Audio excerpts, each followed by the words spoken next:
Alright, so welcome to the chapter. This chapter we're going to be looking at base meshes and a little bit of topology, and I'm kind of using the modifiers to kind of show you topology a little bit, kind of introduce you to it. We're not going to get into topology too much, but I really like having it as a structure. It's kind of like cursive to the English language. It's just elegant. It's good to know. It's good to write a check with.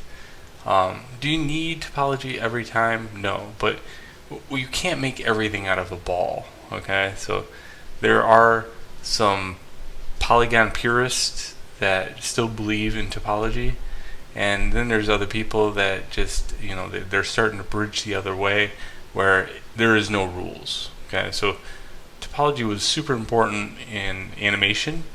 So when you animate a character, it kind of bends correctly. It has features that, like when I go to raise the eyebrow of this character, it gives it like a character to it. You know what I mean? Like it matches that. And it's this flow of polygons that go around the character. Okay? Go around the ears, go around everything. Now, when you first start out, you're just kind of building this up to the character that you want.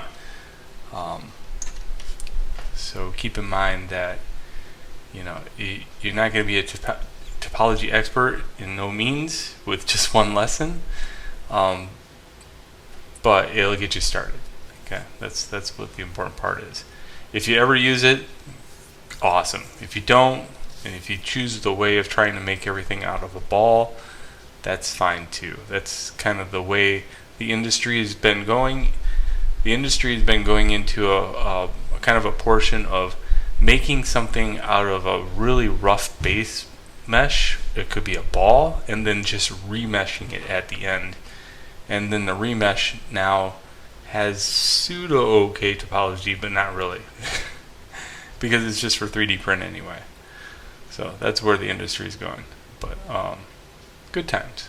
So I hope you enjoyed the chapter, I hope you enjoyed the lesson, and I hope you enjoyed the assignment at the end. So have a good one.